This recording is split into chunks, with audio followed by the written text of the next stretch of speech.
नमस्कार। स्वागत है आप सभी का हमारे चैनल आयुर्वेदिक स्कॉलर वैद्य पर।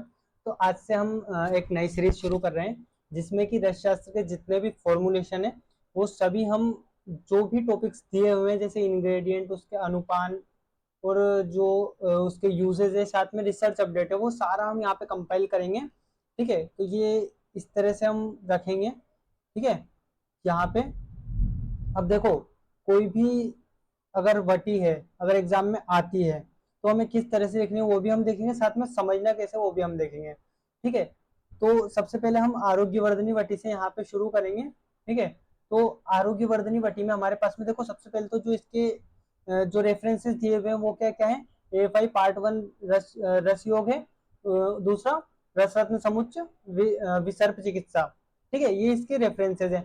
अब मेनली हम इंग्रेडिएंट की बात करें तो देखो, जो इंग्रेडिएंट है वो यहाँ पे इस तरह से हैं। अब हम इनको याद कैसे रखेंगे, तो देखो, इनको याद रखने के लिए हमें क्या करना है, हम मैं इनको याद रखने का एक तरीका बताता हूँ। उसके बाद में देखो, श्लोक भी हम देखेंगे, क्योंकि श्लोक क्यों इंपॉर्टेंट है। श्लोक इसलिए इंपॉर्टेंट है क्योंकि वहां पे कुछ नाम जो दिए हुए हैं ना वो अभी हम देखेंगे। चलो पहले ये देख लेते हैं इंग्रेडिएंट। तो देखो, इंग्रेडिएंट में क्या क्या है। इंग्रेडिएंट में सबसे पहले तो हमें दो चीजें याद रखनी है। रस कौन कौन से, पारद और गंधक, ये हमें मेनली यहाँ पे याद रह जाएंगे। तीसरा, तीन भस्म, कौन कौन सी भस्म, लात भस्म। लात भस्म यानी कि लोह, अभ्रक और ताम्र। ये भस्म है, कौन कौन सी भस्म, लात भस्म यानी अभ्रक, लोह, अभ्रक और ताम्र। ठीक है, फिर त्रिफला में याद रह जाएगा। ठीक है, दो रस हो गए, पारद गंधक, फिर तीन ये भस्म हो गई। ठीक है, और इसके बाद में यहाँ पे एक आता है त्रिफला। ठीक है, त्रिफला हो गया। त्रिफला के सेट में याद है क्या, फिर दो दो ऐसे जिनके एक्सट्रैक्ट या फिर हम कहें कि उनका क्या कहते हैं, लेटेक्स हम यूज करते हैं। तो शीलाजत्तू और शुद्ध गुगुलू, दो ये याद रह जाएंगे। और फिर दो यहाँ पे प्लांट, कौन कौन से, एरंडमूल और कटुकी। ठीक है, और फिर बचा क्या, भावना में जिसकी देनी हो क्या है, स्वर निम्ब स्वरस। निम्ब स्वरस की यहाँ पे भावना देंगे। पार्ट देखो मेनली याद रखने हैं। तो पार्ट में पारद और गंधक। पारद क्या आता है हमारा, पारद हमारा रस है। और गंधक क्या है हमारा, गंधक हमारा उपरस है, जिसमें कि हम कहते हैं गंधाश्म गेरी काशी तालशील अंजनम। ठीक है, इस तरह से हम उपरस देखते हैं। तो गंधक हमारा उपरस है। अब इसके बाद देखो, यहाँ पे क्या याद रखना है कि ये इंग्रेडिएंट्स हमें याद रखने ही रखने हैं इस तरह से। इंग्रेडिएंट इस तरह से याद रहेंगे, कैसे हमने सेट बना लिया, पारद गंधक का, लाद भस्म का, त्रिफला का, और शिलाजत्तु शुद्ध गुगुल और एरंडमूल और कटुकी। इस तरह से ग्रुप बना के तुम्हें याद भी रह जाएंगे। अब इनके पार्ट पार्ट तो तुम यहाँ पे देख ही रहे हो। और पार्ट का इस तरह से याद रखना, देखो कि जितना भी अपन ने इंग्रेडिएंट लिया उन सबके बराबर यहाँ पे क्या लेना है, 22 पार्ट्स कटु की लेनी है। क्योंकि ये जो दो पार्ट लिखा हुआ है ना, अमल की विविध की रीति, यानी कि दो दो पार्ट, दो दो दो, ऐसे जो लोह अभ्रक भस्म, ये सब इनके एक एक एक इस तरह से है। ये ऐसे शिलाजित्तु तीन तीन। ठीक है, ये वाली चीज दिमाग में रखना। तो ये तो हो गया इंग्रेडिएंट। अब आते हैं अपन श्लोक पे मेनली। तो श्लोक में हमें क्या याद रखना है, यहाँ पे याद रखना, देखो, जैसे श्लोक में क्या दिया हुआ है ना, एक तो ये चीज दी हुई है कि पूरम। पूरम यहाँ पे किसको बोला है, गुगुलू को बोला है। देखो पहले क्या है कि पहले एमसीक्यू होते नहीं थे, लेकिन अब 20 क्वेश्चन एमसीक्यू के आते हैं, तो हो सकता है वहां पे डायरेक्टली इस तरह से पूछ ले। दूसरा, एरंड को क्या कहा है, यहाँ पे एरंड को कहा है चित्रमूल वाइवा के लिए भी ये चीजें इंपॉर्टेंट है। फिर तिक्ता, जो कि कटुकी के लिए कहा है। ठीक है, ये तीन चीज याद रखना।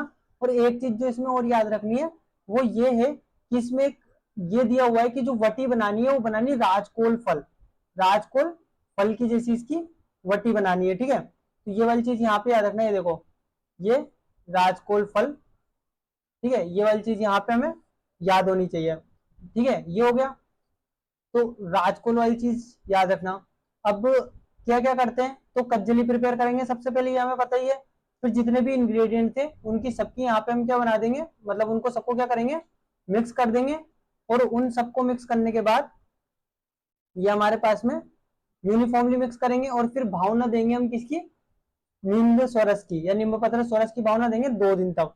ठीक, इसके बाद में हमने क्या कहा, वटी बनानी है, किस साइज की वटी बनानी है, राजकोल फल। यहाँ पे रेफरेंस आता है श्लोक के अंदर ही, श्लोक में लिखा नहीं है यहाँ, लेकिन इसी श्लोक के अंदर है राजकोल फल समम, यानी कि राजकोल फल के समान।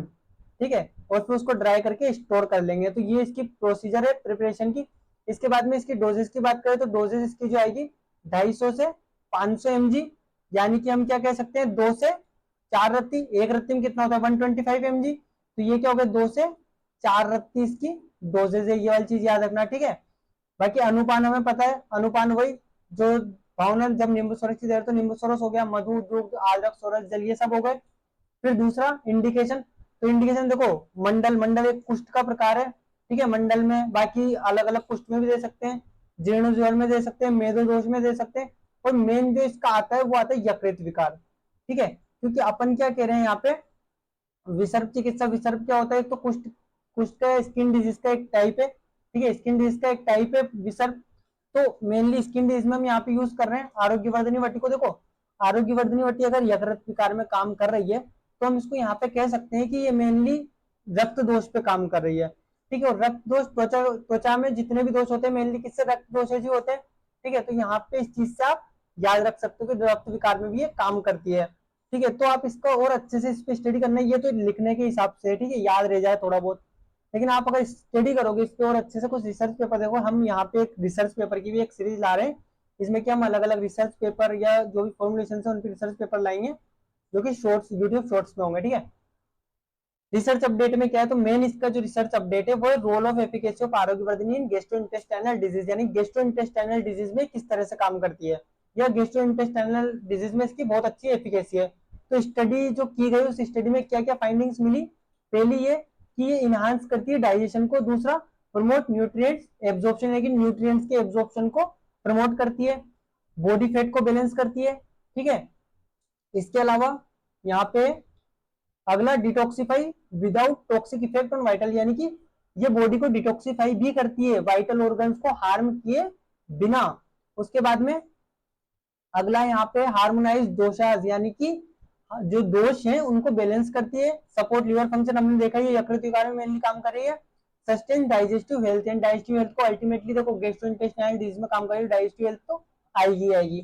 आरोग्यवर्धनी regulate gastrointestinal process for healing, ठीक है। तो ओवरऑल हम क्या कह सकते हैं कि ये गैस्ट्रोइंटेस्टाइनल प्रोसेस या गैस्ट्रोइंटेस्टाइनल सिस्टम पे मेनली यहाँ पे ये काम कर रही है, ठीक है।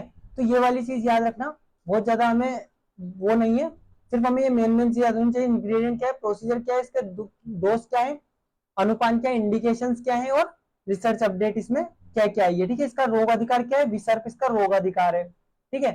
ये वाली चीज हमारे पास में क्लियर हो गई। तो इसके बाद में हम नेक्स्ट वीडियो लाएंगे अगली जो भी फॉर्मुलेशन है उसके ऊपर। Thank you.